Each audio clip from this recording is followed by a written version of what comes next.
Film की शुरुआत होती है दूसरे विश्व युद्ध के समय 1944 में स्कॉटलैंड में। एक प्रसिद्ध प्रोफेसर जो राष्ट्रपति रूजवेल्ट के पैरानॉर्मल सलाहकार भी हैं, उनके साथ कुछ अमेरिकी सैनिक होते हैं। नाजी लोग एक पैरानॉर्मल डायमेंशन का पोर्टल खोलने की कोशिश करेंगे ताकि वे उन्हें हरा सकें। वे नाजी बेस पर पहुंचते हैं जहां वे हिटलर के टॉप असैसिन को देखते हैं। नाजी मशीन को चालू करना शुरू करते हैं और ग्रिगोरी, जो ओगड्रू जहाज का प्रमुख एजेंट है, पोर्टल खोलने के लिए गॉन्टलेट पहनता है और ओगड्रू जहाज को जगाने की कोशिश करता है, जो कि 7 अराजकता के देवता हैं। ग्रिगोरी की मदद एक नाजी वैज्ञानिक करता है। पोर्टल खुल जाता है तो जनरल एक ग्रेनेड फेंकता है और एक नाजी वैज्ञानिक को मार देता है, जिससे पोर्टल उसे निगल लेता है। धमाके से एक पिलर मशीन के कंट्रोल्स और दूसरे वैज्ञानिक पर गिर जाता है। वे नाजियों पर हमला शुरू कर देते हैं, लेकिन नाजी असैसिन उन्हें रोक देता है और सारे सैनिकों को हरा देता है। प्रोफेसर फिर पोर्टल के नीचे एक ग्रेनेड फेंकता है तो नाजी असैसिन तुरंत उसे हटाने की कोशिश करता है, लेकिन बहुत देर हो चुकी होती है। ग्रेनेड फटता है जिससे वह दूर फेंका जाता है और एक धातु के पिलर से टकरा जाता है। मशीन जलने लगती है और पोर्टल धीरे धीरे ग्रिगोरी को निगलने लगता है। पोर्टल बंद होने लगता है, लेकिन प्रोफेसर कहता है कि यह बहुत देर तक खुला रहा है और कुछ बाहर आ सकता है, इसलिए वह जनरल को क्षेत्र की तलाशी लेने के लिए कहता है। जब एक सैनिक प्रोफेसर को चलने में मदद करता है तो नाजी असैसिन अब उस पिलर पर नहीं होता जहां वह फंसा हुआ था। जब वे बेस के अंदर तलाशी लेने जाते हैं, प्रोफेसर एक कहानी साझा करता है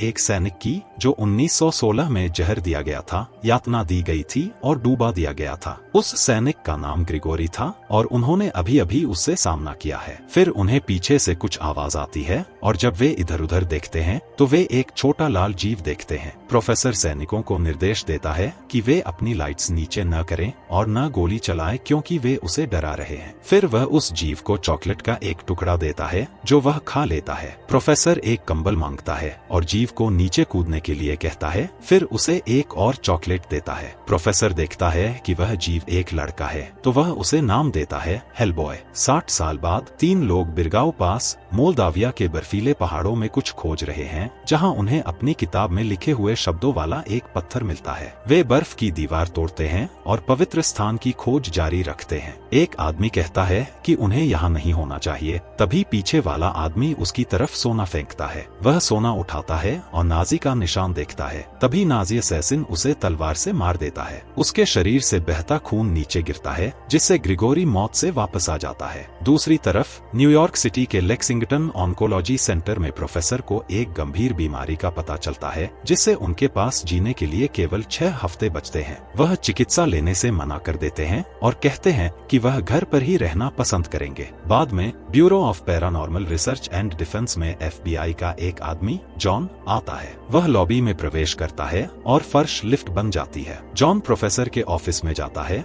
जहां वह एक लिजर्ड मैन, एक ह्यूमनॉइड एम्फीबियन को एक्वेरियम में देखता है। प्रोफेसर अपना परिचय देते हैं, लेकिन जॉन अपना परिचय देने से पहले लिजर्ड मैन उसे रोकता है और जॉन के बारे में सारी जानकारी बताता है। प्रोफेसर जॉन को बताते हैं कि लिजर्ड मैन को वाशिंगटन के एक गुप्त चैम्बर में जिंदा पाया गया था। उन्होंने उसका नाम उस नोट से लिया जो उसके टैंक के पास चिपका था, जिस पर अब्राहम लिंकन की मौत की तारीख लिखी थी। जॉन प्रोफेसर के साथ एक गुप्त कमरे में जाता है जो पैरानॉर्मल वस्तुओं से भरा होता है। फिर प्रोफेसर जॉन को एक साथी एजेंट से मिलवाते हैं और उसे चॉकलेट बार्स देते हैं, इससे पहले कि वह एक सील्ड रूम में प्रवेश करे। जॉन तुरंत मोहित हो जाता है जब वह देखता है कि हेलबॉय की कहानी सच है। उसके सामने एक 60 साल का हेलबॉय खड़ा है जो अभी भी 20 के दशक का लगता है, क्योंकि वह इंसानों की तरह उम्र नहीं बढ़ता। साथी एजेंट हेलबॉय को बताता है कि जॉन उसका नया लाइजन होगा, लेकिन हेलबॉय को वह पसंद नहीं आता, इसलिए जॉन उसे उसका पसंदीदा खाना चॉकलेट देता है। तभी अचानक अलार्म बजता है और हेलबॉय जॉन से कहता है कि अब बुरे लोगों को पकड़ने का समय है। वे एक कचरा ट्रक का उपयोग करके म्यूजियम में प्रवेश करते हैं, जहां प्रोफेसर उनसे मिलता है। लिजर्ड मैन दरवाजे पर हाथ रखता है और उन्हें बताता है कि अंदर कुछ बुरा है। उसकी आंखों में डर साफ नजर आता है। हेलबॉय अकेले अंदर जाता है और चारों ओर देखता है, जहां वह मरे हुए गार्ड और टूटे हुए स्टैच्यू देखता है। फिर लिजर्ड मैन से उस एंटिटी के बारे में अधिक जानकारी मांगता है। हेलबॉय एक एलियन को खोजता है जब एक गार्ड को खाते हुए छत से एक स्लाइम गिरता है। लिजर्ड मैन उसे बताता है कि जिसे सामेल नेरगल का बेटा कहा जाता है। हेलबॉय सामेल को गोली मारता है और आगे बढ़ जाता है, सोचते हुए कि उसने प्राणी को मार दिया। हालांकि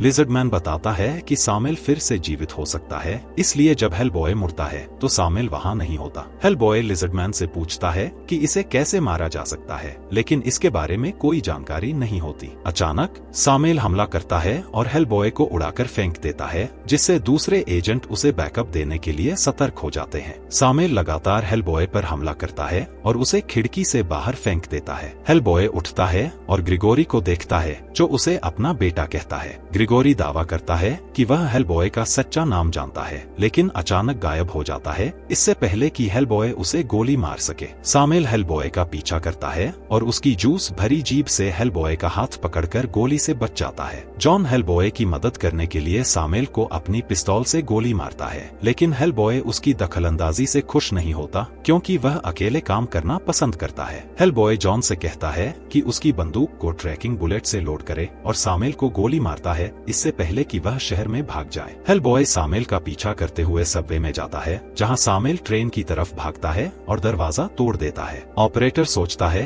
कि हेलबॉय भी दुश्मन है और उसे आग बुझाने वाले यंत्र से मारता है। हेलबॉय उसे बताता है कि वह अच्छा आदमी है, लेकिन ऑपरेटर विश्वास नहीं करता और उसे फिर से मारता है, जिससे वह ट्रेन के नीचे गिर जाता है। हेलबॉय जल्दी से गिरने से उबरता है, सामेल से लड़ता है और उसका जबड़ा तोड़ देता है, लेकिन उसका हमला व्यर्थ जाता है, क्योंकि जबड़ा अपनी जगह पर लौट आता है। सामेल फिर उसे काटने की तैयारी करता है, लेकिन हेलबॉय तुरंत एक रेल को छूता है और सामेल को बिजली के झटके से मारता है, आखिरकार प्राणी को मार देता है। इसके बाद वह जॉन से प्रोफेसर को सूचित करने के लिए कहता है कि सामेल का ख्याल रखा गया है और उससे घर लौटने का इंतजार न करें, इससे पहले कि वह अपना ट्रैकर बंद कर दे। अगला दृश्य दिखाता है कि नाजी असैसिन ग्रिगोरी और उसका नाजी वैज्ञानिक एक सुनसान सबवे क्षेत्र में होते हैं, जहां नाजी वैज्ञानिक ग्रिगोरी का सिर मुंडाता है और उसे उसकी आंखें देता है। वे फिर सामेल की आत्माओं को देखते हैं, जिन्हें ग्रिगोरी लेता है। वह दावा करता है कि सामेल ने अपना भाग्य पूरा कर लिया है, उसकी आत्मा को निगलता है और 2 अन्य सामेल को पुनर्जन्म देता है। इस बीच हेलबॉय बेलामी साइकेट्रिक अस्पताल जाता है लिज से मिलने के लिए, जो एक पायरोकाइनेटिक इंसान है जिसे प्रोफेसर ने भी गोद लिया था। वापस म्यूजियम में एक FBI एजेंट टॉम प्रोफेसर से बात करता है, जबकि लिजर्डमैन एक तलवार को छूता है। वह फिर प्रोफेसर को बुलाता है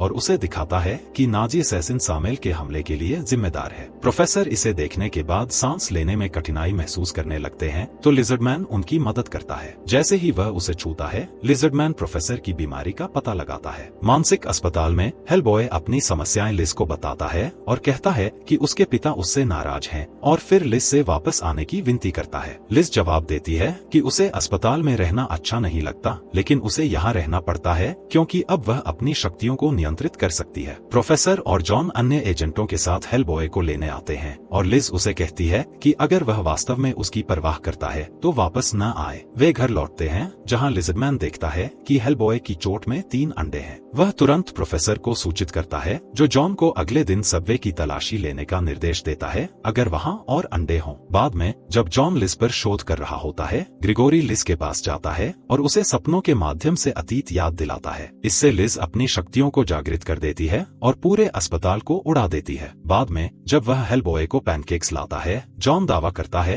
कि उसने अपने शोध के माध्यम से लिज को वापस लाने का तरीका खोज लिया है, लेकिन हेलबॉय उसकी बातों को तवज्जो नहीं देता। अगले दिन जॉन अस्पताल जाता है लिज से वापस आने के लिए कहने, जबकि हेलबॉय और अन्य एजेंट परित्यक्त सबवे में होते हैं। लिजर्डमैन दीवार के पीछे एक पल्स का पता लगाता है और हेलबॉय उसे तोड़ता है। हेलबॉय मैनहोल का कवर हटाता है और लिजर्डमैन अंडे लेने के लिए नीचे तैरता है। जब वह लाइटस्टिक से जगह को रोशन करता है, हेलबॉय नाजी असैसिन को देखता है, इसलिए वह उसका पीछा करता है और साथ ही एजेंट उसके साथ शामिल हो जाता है। इस बीच जब लिजर्डमैन अंडे निकाल रहा होता है, सामेल अचानक उस पर हमला करता है, इसलिए वह जल्दी से एक कोने में छिप जाता है। लिजर्डमैन अपने ट्रैकिंग डिवाइस का उपयोग करके अन्य एजेंटों को ऊपर सूचित करता है, क्योंकि 2 सामेल ऊपर चढ़ते हैं। एजेंट तुरंत अपने हथियार तैयार करते हैं, लेकिन वे बहुत धीमे होते हैं, इसलिए 2 सामेल उन पर हमला कर देते हैं। दूसरी ओर हेलबॉय नाजी असैसिन को खो देता है, लेकिन उनके ठिकाने का पता लगाता है। जब वह सामेल की जानकारी देख रहा होता है, तो पुनर्जन्म हुआ एक सामेल छत से उसे घूरता है। फिर वह उस पर कूदता है, जिससे वे सबवे में गिर जाते हैं। दोनों एक शारीरिक संघर्ष में उलझ जाते हैं, जिसमें एक बॉक्स के बिल्ली के बच्चे होते हैं, जिन्हें हेलबॉय बचा लेता है। वह फिर सामेल को रेल रेल के नीचे घसीटता है तो सामेल उसे नीचे खींचने की कोशिश करता है, लेकिन एक ट्रेन तेजी से आती है और सामेल को मार देती है। इस बीच जब लिजर्डमैन अंडों को निकाल रहा होता है, अंडे फूट जाते हैं। एजेंट नाजी असैसिन को देखता है, वह लगातार उसे गोली मारता है, लेकिन गोलियां बेअसर होती हैं क्योंकि वह बिना किसी चोट के रहता है। फिर वह अपनी बंदूक को फिर से लोड करता है, लेकिन नाजी असैसिन तुरंत पास आता है और उसे कई बार छुरा घोंप देता है। हेलबॉय गोलियों की आवाज सुनता है और एजेंट की ओर दौड़ता है। जब नाजी असैसिन हेलबॉय के भारी कदमों की आवाज सुनता है तो वह अपनी छाती में एक स्विच घुमाता है और मरा हुआ होने का नाटक करता है। हेलबॉय अन्य एजेंटों से संपर्क करने की कोशिश करता है, लेकिन वे जवाब नहीं देते। दूसरी ओर जॉन सफलतापूर्वक लिज को सप्ताहांत के लिए वापस आने के लिए मनाता है। प्रोफेसर उसका स्वागत करते हैं, जबकि हेलबॉय गुस्से में ऑक्सीजन मास्क फेंकता है जब टॉम उसे एक फ्रीक कहता है और अपने कमरे में चला जाता है। प्रोफेसर इसे नजरअंदाज करते हैं और नाजी असैसिन की लाश की जांच करते हैं, जहां उन्हें उसकी छाती पर एक घूमता हुआ स्विच और एक कागज का टुकड़ा मिलता है। इस बीच एक अन्य एजेंट हेलबॉय के कमरे में खाना देने जाता है तो वह अंदर जोरदार धमाका सुनता है। वह जल्दी से दरवाजा खोलता है और देखता है कि हेलबॉय दीवार तोड़कर भाग गया है। हेलबॉय जॉन और लिज का पीछा करता है क्योंकि वह इस बात से जलता है कि जॉन लिज के साथ समय बिता रहा है। इस बीच नाजी असैसिन कागज के टुकड़े का सूट पहनते हुए नाजी असैसिन प्रोफेसर के कार्यालय में प्रवेश करता है, जहां ग्रिगोरी उसके पीछे बैठा होता है। ग्रिगोरी प्रोफेसर को भविष्य की एक झलक दिखाता है, जहां हेलबॉय एक पोर्टल खोलता है जो सर्वनाश का कारण बनता है। प्रोफेसर शांति से कहते हैं कि वह मरने के लिए तैयार हैं, इससे पहले कि नाजी असैसिन उन्हें गर्दन के पीछे छुरा घोंप देता है। हेलबॉय वापस जॉन और लिज का पीछा करना छोड़ देता है, जिन्हें एजेंट ले जाते हैं। जब वह कुछ गलत देखता है, वह वापस आता है और अपने पिता को मृत पाता है। प्रोफेसर के अंतिम संस्कार के बाद लिज लिजर्डमैन से हेलबॉय के बारे में अपनी चिंता बताती है, जो अपने पिता की मौत के बाद किसी से बात नहीं कर रहा है। लिजर्डमैन उसे सलाह देता है कि वह हेलबॉय के साथ रहे और उसका ध्यान रखे। अगले दृश्य में ग्रिगोरी और उसका नाजी वैज्ञानिक मास्को में एक सैन्य अड्डे पर लौटते हैं। जनरल उन्हें एक बड़ा पत्थर दिखाता है जिसकी वे तलाश कर रहे थे, जिसे वे सोने से खरीदते हैं। इस बीच पैरानॉर्मल मुख्यालय में वे आखिरकार कागज के टुकड़े के पीछे के रहस्य को सुलझाते हैं, इसलिए वे हेलबॉय के साथ मास्को जाएंगे। लिज हेलबॉय से कहती है कि अगर वह मास्को जाएगा तो वह भी जाएगी। रूस के रास्ते में टॉम उन्हें एक ग्रेनेड दिखाता है जिसे वे बड़े दुश्मन का सामना करने पर इस्तेमाल कर सकते हैं। वे कार का उपयोग करके मास्को पहुंचते हैं और हेलबॉय को एक कार्गो बॉक्स के अंदर छिपा देते हैं। वे अपने वाहन छोड़ते हैं और हेलबॉय कब्रिस्तान में चारों ओर देखता है। एक मकबरे पर रुककर एक शव को एक अनुष्ठान द्वारा पुनर्जीवित करता है। वह वापस अन्य एजेंटों के पास जाता है और पुनर्जीवित शव को परिचय कराता है, जो उन्हें बताता है कि कहाँ जाना है। जब वे मकबरे में प्रवेश करते हैं तो एक बूमी ट्रैप के कारण वे समूहों में बंट जाते हैं। हेलबॉय सबको बताता है कि अगर कुछ अजीब लगे तो अपने लोकेटर का उपयोग करें। हेलबॉय का समूह कमरे से बाहर निकलता है और दरवाजा बंद हो जाता है। इससे टॉम और हेलबॉय के बीच बहस शुरू हो जाती है, क्योंकि टॉम कहता है कि उन्हें वापस जाकर दरवाजा तोड़ देना चाहिए। हालांकि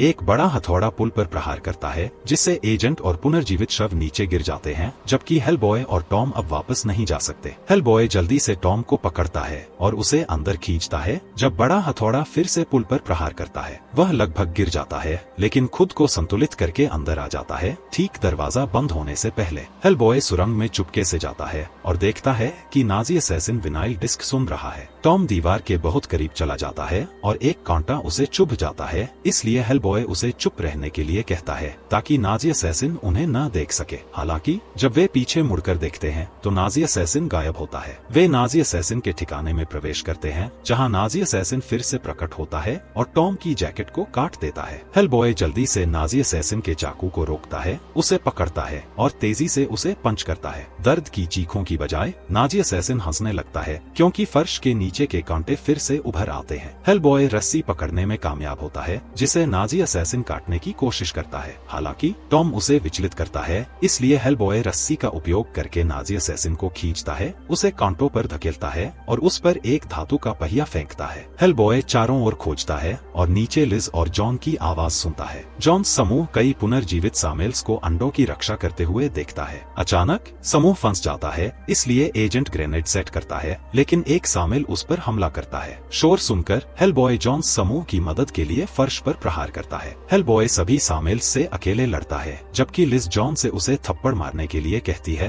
ताकि उसकी शक्ति सक्रिय हो सके और वह हेलबॉय की मदद कर सके। जॉन ऐसा करता है और उसकी शक्ति को जगाता है, जिससे वह सभी शामिल्स को नष्ट और मार देती है। जॉन लिज के हमले के बाद जागता है और देखता है कि ग्रिगोरी और उसका नाजी वैज्ञानिक उनके ग्रेनेड के पास है। वे जॉन को जंजीरों में बांध देते हैं और ग्रेनेड का स्विच नष्ट कर देते हैं, लेकिन जॉन चारों ओर नजर दौड़ाता है। वह देखता है कि हेलबॉय भी जंजीरों में बंधा हुआ है, जबकि लिज बेहोश जमीन पर पड़ी है। ग्रिगोरी उन्हें पत्थर दिखाता है और कहता है कि यह ओगड्रूजेहद अराजकता के 7 देवताओं का द्वार है और हेलबॉय का दाहिना हाथ इसे खोलने की कुंजी है। हेलबॉय मना करता है, लेकिन ग्रिगोरी लिज की आत्मा ले लेता है, जिससे हेलबॉय को सहमति देने के लिए मजबूर होना पड़ता है। ग्रिगोरी हेलबॉय को उसका असली नाम बताता है, जिसे वह दोहराता है, जिससे उसकी जंजीरें खुल जाती हैं। और भी जब वह खड़ा होता है तो उसके सींग बढ़ जाते हैं और उसके सिर पर आग का मुकुट होता है। वह एक दरवाजा खोलता है और एक प्रकाश की किरण चांद तक जाती है, जिससे एक पोर्टल खुलता है और ओगड्रूजेहद को मुक्त करता है।